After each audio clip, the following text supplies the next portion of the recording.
Hello everyone, welcome back to the Python programming series. If you have been following this series till now, then today's video is for you.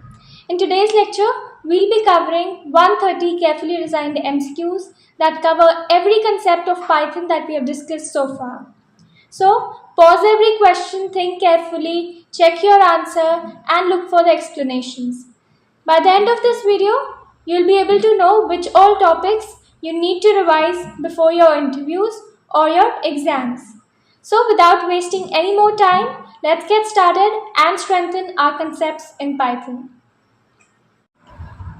Let us start with the very first question, which says which of the following used to define a variable in Python, right? So to define a variable, we know that in Python we do not need to explicitly define the type of the variable. So it would be the second option, which is x is equal to 5. Let us read the explanation. In Python, variables are created by simply assigning a value without declaring its type explicitly, right? Moving to the next question, what is the output of the following code? So we are printing the type of 3.14. So 3.14 we all know is a float number, right? So it would be option B in this case. Alright. Moving to the next question, which data type is used to store textual data in Python? So text will come in string data type. So the string data type is used for storing strings or textual data. Next, how do you take input from the user in Python? So we all know we have the built-in input function for that purpose. Okay, so it would be option A in this case. The input function reads a line from input, returning it as a string every time. Okay, so remember it returns a string. Next we have, what will be the output of the following code? We are trying to print 5 plus 3. So we'll get an answer of 8. Okay. So it is possible to add two numbers. So 5 plus 3 will be equal to 8. Next, which operator is used for integer division in Python? We all know integer division is nothing but floor division. So this symbol and this operator performs floor division, returning the quotient without the remainder. Okay. So we get an integer. Next we have, what is the result of 3? We are using the comparison operator here. This side we have an integer and this side we are taking it as a float. What will be the answer on comparison? So it would be true. Let us read the explanation. Because Python considers 3 and 3.0 equal in value. So the comparison returns true. Okay. Next we have, which of the following is a mutable data type in Python? We know a mutable data type is a data type that can be changed after creation, right? You can make some modifications to it. So in this case, tuple is not a mutable data type. Yes, list is a mutable data type. So that means their contents can be changed after creation. Okay, so it would be option B, list in this case. Next we have, how do you convert a string 123, which is enclosed in single quotes, to an integer in Python? We make use of typecasting, right? So you'll write int of and in brackets you'll mention the string. So A option is the right answer here. Int function converts a string representing a number into an integer. Alright. Next we have, which symbol is used for string concatenation in Python? Okay, we have discussed the concatenation operator, which is the plus symbol. So A option, the plus operator concatenates two strings in Python.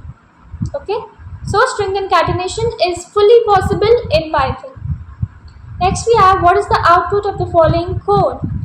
We are printing 2 and then this sign, which is the exponentiation operator. So it is basically 2 raised to the power 3, which will be 8, right?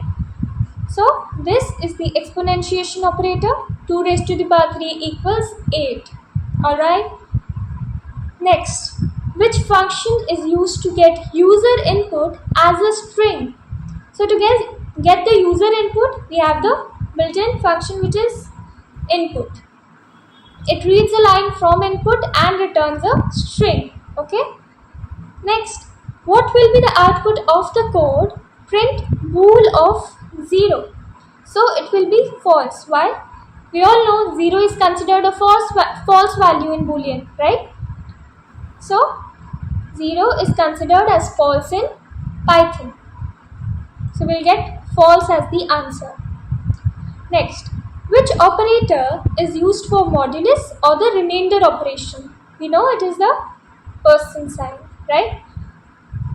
So it will return the remainder of division, option A here. Next, what is the data type of the result of 5/2 in Python 3? So always remember that division in Python 3 will always give you a float value. Okay. So no matter what, you'll get a float value. Which of the following is used to output data in Python? It is the print statement. Right? We have been using it quite recent times now. So the print statement is used for output. Right? It outputs data to the console. Next, how do you check if two variables A and B are not equal? You can make use of the comparison operator, right? We have the inequality operator which is denoted by this sign. So it matches our first option, option A, which is the inequality operator in Python. Okay. Next, which data type is used to store a Boolean value? So it is the bool. Okay, bool data type stores either a true or a false value. What does the expression len of Python in brackets return? So it will return the length of the string, right? So Python consists of how many characters? We have 6 characters. So it will be option A. Len function returns the length of the string which is 6. Okay. Next we have which operator is used for exponentiation in Python? Already discussed, it is the second option, double multiply, right? This sign. So using this sign, you can perform 2 to the power 3, 3 to the power 4 and so on, right? Next we have, what is the output of the code? Print 10%3. So the percent is used to find the remainder. We'll get the remainder in this case, which will be 1, right? So option B. 10 divided by 3 leaves a remainder of 1. Next, which of the following is used to convert a float to an integer? We'll make use of typecasting here again. Since we need to convert a float to an integer now, we'll make use of int, right? Option A here. So the int function converts a float to an integer by truncating the decimal part. Okay. So the decimal part is removed and it returns an integer. Next, what is the output of the following code? Print hello plus world. So we are making use of string concatenation in this case. So it will be option A with no space, right? Okay. So it joins the two strings directly. This is the concept of string concatenation, which is mostly asked. Which operator is used for floor division in Python? It is this sign. Okay. And it returns the quotient rounded down.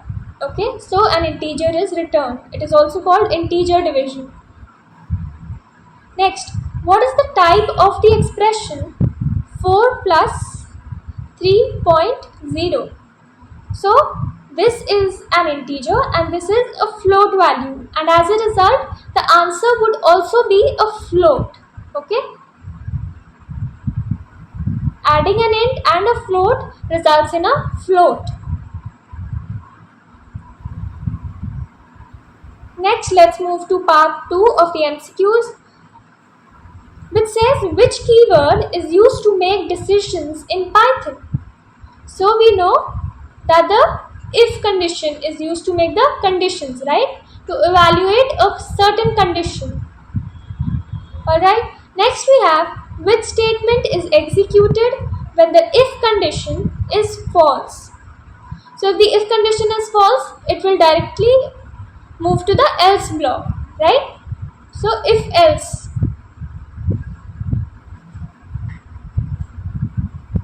So after if there's an elif block, it will check those conditions. If none of the elif blocks also don't match, so the control is given to the else block and the else block is executed in that case, right? Next is which keyword is used to check multiple conditions, which is the elif block, right? Next, which of the following is a valid if statement? So let us check. If x greater than 5 and then a colon, yeah, that is the right way, the right syntax of writing a valid if statement. So it is option A, okay? Next question 35 says, what is the output? We are assigning a value of 10 to a variable x. And now if x is greater than 5, print yes. Is 10 greater than 5? Yes, it is.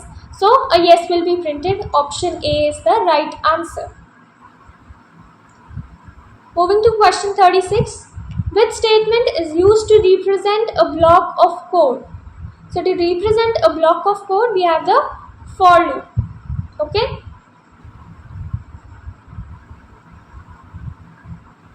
Next we have which loop is used when the number of iterations is known. So when the number of iterations is known, we use the for loop. We have discussed it in our theory session, right? So for loop is used when the number of iterations is known. Next we have question 38. Which loop executes while a condition is true? So the while loop will keep executing till the condition is true, right? And once it becomes false, the control exits the while loop. Next we have which function generates a sequence of numbers. So to generate a sequence of numbers, we use the range function, right? We have discussed the range function in for loop, right? For I in range 1 to 11. So numbers go from 1 to 10, right? Next we have what is the output for? We have the code over here. For I in range of 3, print I. So we are mentioning the stop here, 3. 3 is the stop. So it will start from 0, then 1, then 2 and 3 is not included. So it will be option B in this case, 0, 1 and then 2. Next, which statement terminates a loop immediately? So to terminate a loop immediately, we have the break statement, right? Which statement skips the current iteration, and we all know that it is the continue statement. It skips the current iteration and moves to the next one. Okay, option B will be the right answer for question 42, which is continue. Moving on, we have question 43.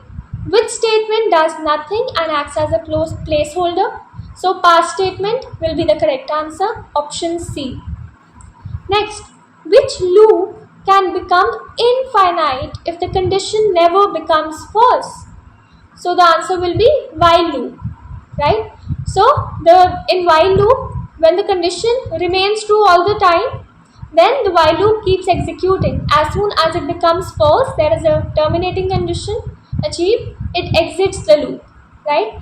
So it would be while loop. Next, what is the output? For I in range of 1 to 5, we are mentioning the start 1, stop as 5, we have to print I. So it will start from 1, 2, 3, 4, right? So option B is the correct answer. Next, question 46. Which symbol is used to create a string? So to create a string, we all know it is either single quotes or double quotes, right? Even triple quotes are allowed. So option C is the right answer for creating a string. Next, which data type stores text? It is the string data type. Option C. What is the index of the first character in a string? So the index starts from 0 to n minus 1. So it will be 0, first index. Option C. 49. What is the index of the last character using negative indexing? So for negative indexing, the last index is, the index of the last character is -1. So option B, -1 will be the right answer. Next we have question 50. What is the output? So we are taking a string named S and storing a value of Python in it. Now print S at 0, right? Index number 0. So the character at index number 0 is P, which is A option. Next, question 51 says, what is the output? So S is again Python in this case, S at -1. So we are trying to assess the character at the last index, or we can say negative indexing will give you the last character, which is index -1. We have the element N, so option C. Okay. Which operator joins two strings? Concatenation operator plus. Which operator repeats a string? It is the multiplication sign, the asterisk. Option B. Which operator checks if a substring exists? It is in, B, right? Option B, in operator checks if a substring exists, which is the membership. Next we have, what is the output?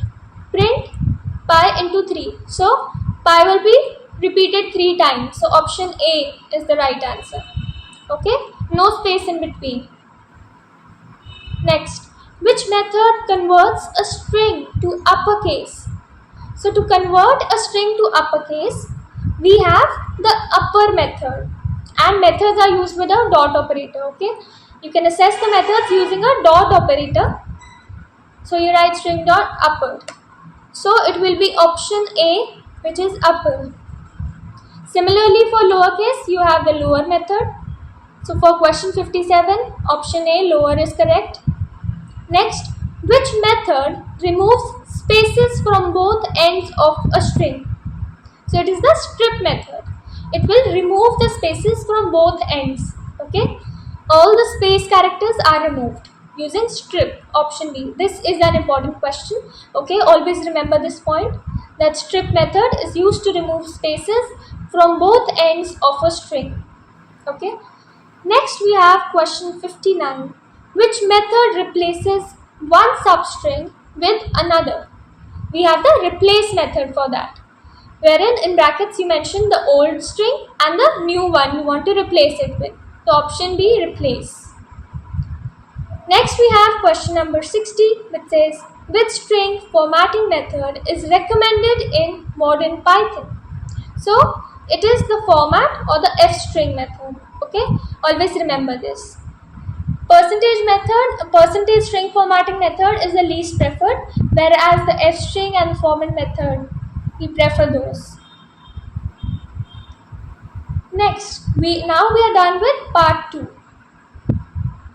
Next we have the part 3, where we will be discussing the data types in detail. So which data type is represented using square brackets? We know it is a list, right? So for list, it is square brackets. Question 62. Which list method adds an element at the end? So to add an element at the end, you can make use of the append method. Okay, it allows you to add numerous other elements at the end of a list. Basically to append a list. Okay.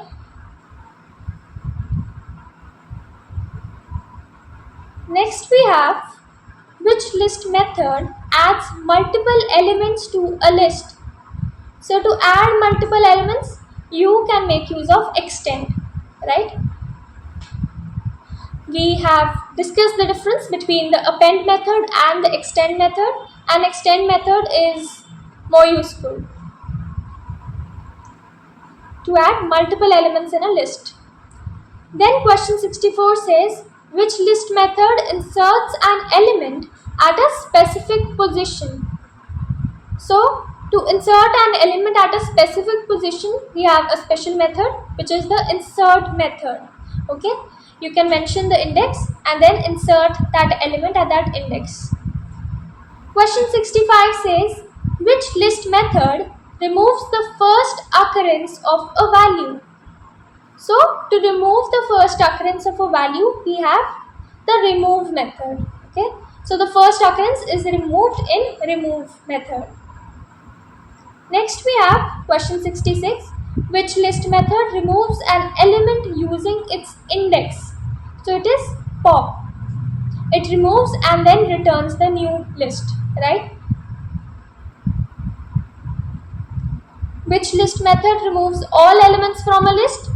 It is the clear method, right? So clear method will remove all the elements from a list or any other data type that we have. Which list method returns the index of an element?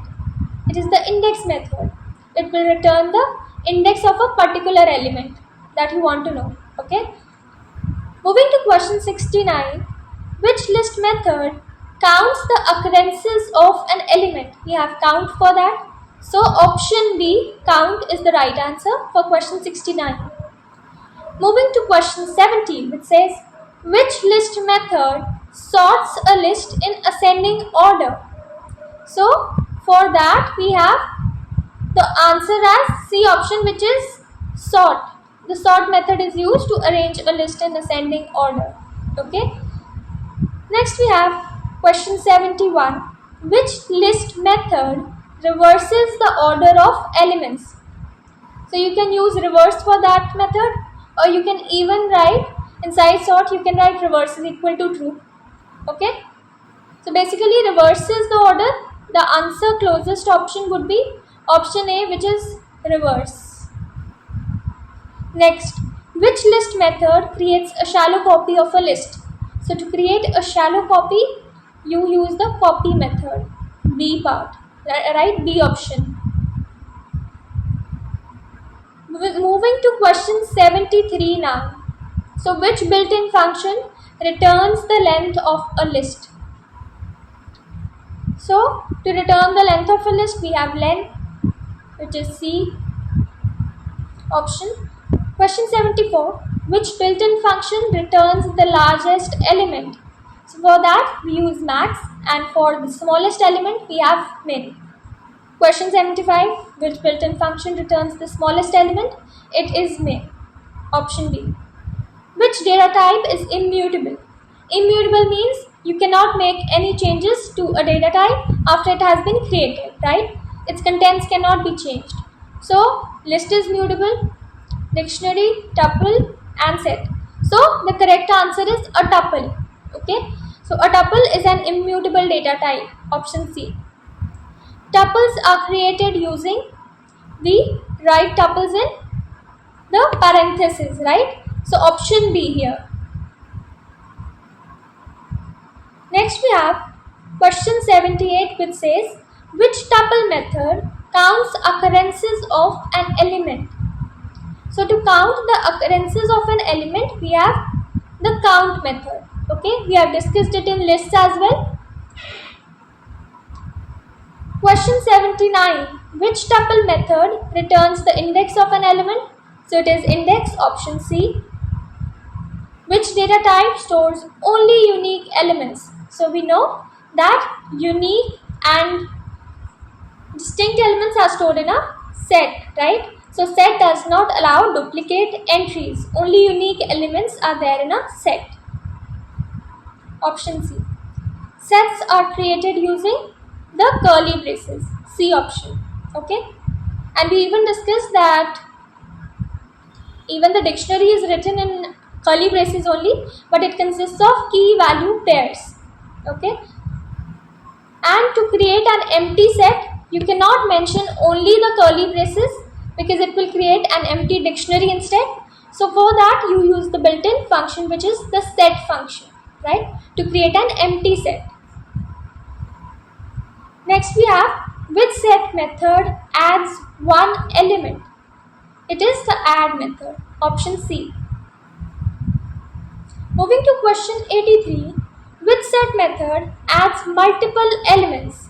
It will be update, right? So to add multiple elements, you make use of update, And to add a single element, you can use the add method. Next, with set method removes an element and raises an error if not found. So it is the remove method. Okay, so it will give you an error if that element is not found. Next, question 85. With set method removes an element without raising an error if it does not exist. So it is discard, A option. It will not raise an error. Question 86. Which operator is used to find the union of two sets? We have the union, which is denoted by this sign, right? Or you can even write union. Question 87 says, which operator is used to find the intersection? It is the AND, right? In Python, this is the symbol for it. You can even use the built-in intersection function. So option A will be the right answer for question 87. Next, moving on to question 88. Which data type stores data as key value pairs? So it is a dictionary, where the keys, they are immutable, you cannot change them once defined, and the values are mutable, of course. So for question 88, D, dictionary, is the right answer. Moving to question 89, which says, which method returns all keys of a dictionary? So we have keys for that, the keys method, which is option C in this case. Okay. Moving to question 90, which method returns both keys and values as tuples? So for that we use items, right? So the key and the value pairs are returned as tuple, right? Now it's time to start with part 4 of the MCQs. So firstly, question 91.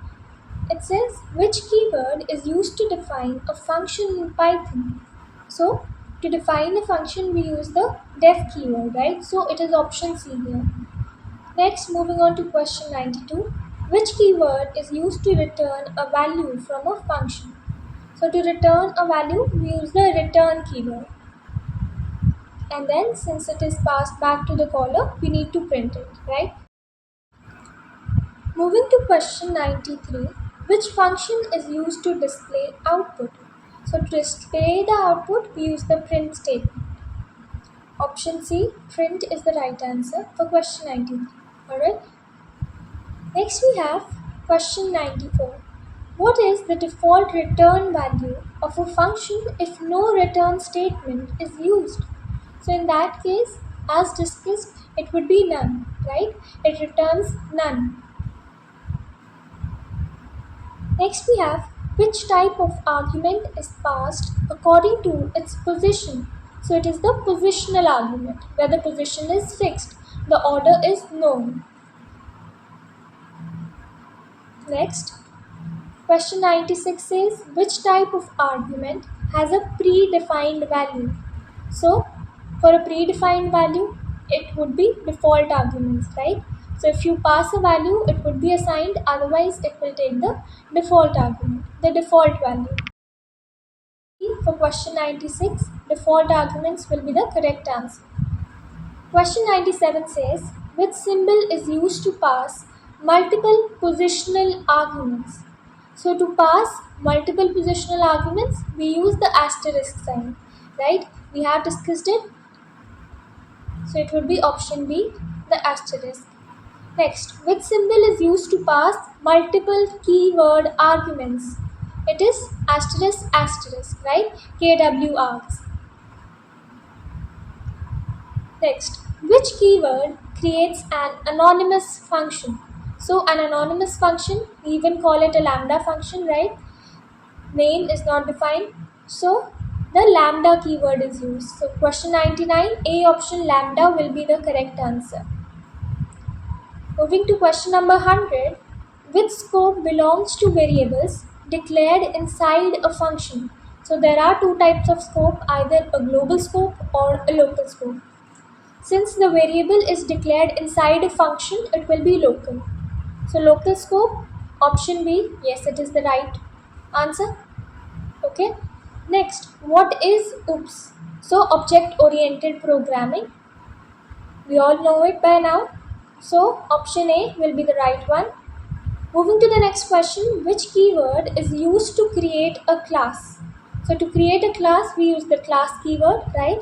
Before starting to create a class, you mention class, then class name, and then you start creating the methods. So it will be option B. Next, an object is an dash of a class, object, instance of a class, and a class is a blueprint or a design. Okay, so it will be option C. Which method is called automatically when an object is created? So it is the init method. We have discussed it a lot of times now that the init method is automatically created whenever we create an object. So option C, init method, is the right answer. Next, what does self represent? So self, it acts as a reference, right? So it refers to the calling object or the current object. Option B will be the right answer. Moving to the next one, we have which concept allows one class to acquire properties of another class. So we all know by now that inheritance allows a child class to inherit the properties of a base class. Or we can say that a derived class can have the properties of a base class. Right? That concept is referred to as inheritance. Next we have which function is used to call the parent class constructor. So to call the parent class constructor, we have the super method. Okay. Always remember that the super method is used to call the parent class constructor. Next, method overriding occurs when we have the options as same method name in parent and child classes, two constructors exist, two variables have same name, or none of these. So method overriding is when you have the same method name in parent and the child class, right? You are overwriting the definition of the method, right? What task it will be performing. But the method name remains the same in both. Next, which OOPS concept means many forms? So polymorphism. From the name itself, it is clear that polymorphism means poly means many and morphism means forms. So many forms is polymorphism. Option C. Next we have which OOP concept hides implementation details. So it would be abstraction, right? We have discussed only the essential features are shown in abstraction and it hides the unnecessary details. Next, which OOPS concept binds data and methods together? So to bind the data and the methods together, it will be encapsulation, right? So abstraction plus data hiding, binding of data is encapsulation. Option B. Next, which method opens a file in read mode? We have the built-in function which is open. So firstly we'll mention the file name, okay, and then we'll mention the mode as R. So option A correctly matches without explanation, okay. Next, which file mode is used to write into a file? So to write into a file, we use the W mode, which is C option here. Next, which file mode appends data to an existing file? So to append data at the end of an existing file, so for that we make use of A. The A mode is used to append that data at the end of the existing file. So option B. Next, which method reads the entire file? So to read the entire file, we have the read method, right? Next, which method reads one line at a time? So the file operation for that is read line. It reads one line at a time, line by line, okay? So A option. Next, which method writes data into a file? So it will be write method, option B. Next, which method moves the file pointer to a specified position? So to move the file pointer to a specified position, we use the C, right? And in brackets, you mention the position or the value, okay? To move the file pointer to a specified position. Next, which method returns the current file pointer position? It is tell. So the tell method is used to know the current file pointer position, whereas seek is used to move the pointer to a specified position. Okay, so this is the difference between seek and tell. Next, which statement automatically closes a file after use? So when we write with open statement, right, that time it automatically closes a file after use. Moving to part 5 of our MCQs.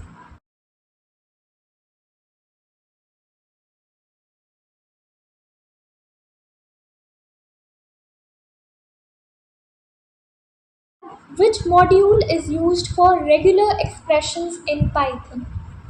So for regular expressions in Python, we will import the re module, which is option B. Next, which function checks for a match only at the beginning of a string? So for that, we have the match method, option C, okay, to match only at the beginning of a string. Next, which function searches for the first occurrence of a pattern anywhere in a string? So for the first occurrence, it will be the search method, okay. Next, we have which function returns all matches as a list. So to get all the matches as a list, to know all of them, we use the find all method. Option C in this case will be the right answer. Next, question number 125 says, which function replaces a matched pattern with another string?